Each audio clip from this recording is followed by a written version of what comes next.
Welcome. Today, we're diving into a fascinating case study, Chungguang Technology. We're going to deconstruct its performance to get to the bottom of a critical disconnect, why its really impressive revenue growth just hasn't translated into market value. And right here, you see the central paradox we're talking about. On one side, you have revenue in the first half of 2025 jumping by nearly 40%. That looks great on the surface. But on the other side, its stock actually fell by over 7%, so it's significantly underperforming the market. What's going on here? So this divergence, this gap between top-line growth and what the market thinks the company is worth, it really raises a question that the headline numbers just can't answer. To figure it out, we have to look much deeper into the quality of this growth. Okay, so here's our roadmap for today's analysis. We'll start with the puzzling performance, then dig into what we're calling the growth quality problem. From there, we'll diagnose the profit collapse, look at the competitive landscape, and finally, weigh the future drivers against the headwinds. All right, let's get into the core thesis. Our analysis shows that the market's concern isn't really about the company's ability to grow its top line. That's not the issue. Instead, the focus is on three fundamental pressures that are actively eating away at its underlying value. And here they are. These are the three core issues. You've got deteriorating core profitability, mainly because of a strategic shift to a lower margin business. Then, financial costs are eroding what little profit is left, specifically from foreign exchange losses. And finally, there's a huge amount of uncertainty around their overseas expansion, a lot of capital going out with very unclear returns. Essentially, that big revenue number is masking some serious problems underneath. Okay, so now let's dissect the financial statements. We're going to go beyond the headlines to pinpoint exactly where this value destruction is coming from. And this chart, this really tells a huge part of the story. The primary issue is crystal clear. Even as revenues were soaring, the company's gross profit margin just collapsed. It went from 14.8% down to 10.6% in a single year. That's a drop of 420 basis points. What that tells you is that all this new revenue they're bringing in, it's far, far less profitable than their old business. Now this is where it gets really interesting. The company reported this fantastic 83.7% growth in net profit. But that number is, well, it's highly misleading. It was driven almost entirely by non-operational factors, things like tax changes and some accounting adjustments.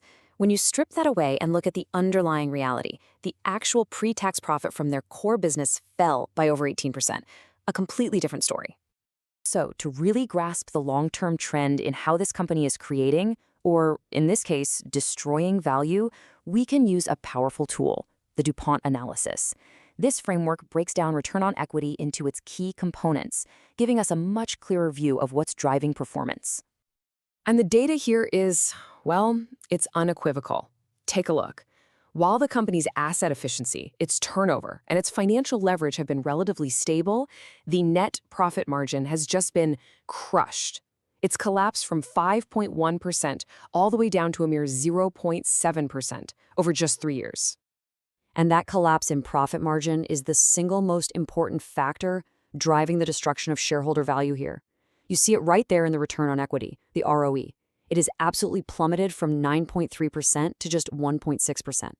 The company's ability to generate a profit from its equity base has just evaporated. Okay, so the numbers tell a pretty compelling story. But that story is being driven by something much more fundamental, a major shift in the company's business strategy and its place in the market. So let's look at how the business has evolved. Chungguang Technology started out as a specialist making high-margin parts for vacuum cleaners. But in recent years, they made a strategic pivot. They decided to become an OEM/ODM systems provider, basically building entire cleaning appliances for other brands. And now they're expanding that manufacturing footprint globally. This pivot from a niche supplier to a high-volume assembler is really the root cause of the financial trends we've just been looking at. This new business model also brings another major risk, a very high degree of customer concentration. You can see that their top 5 customers account for almost 2/3 of their accounts receivable. Now, when you're that dependent on just a few large global brands, it creates a serious power imbalance. It allows those major clients to dictate the terms and continuously squeeze your profitability.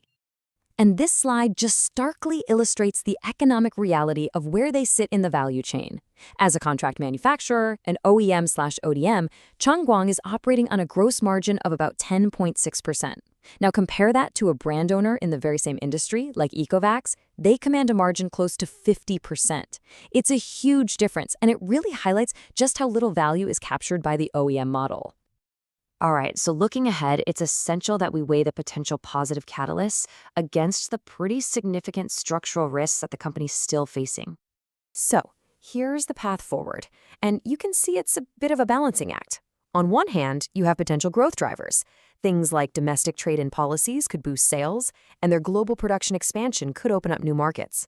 But on the other hand, the core risks haven't gone away. You still have that persistent margin pressure, the high customer dependency, and of course the execution risk that comes with any major overseas project.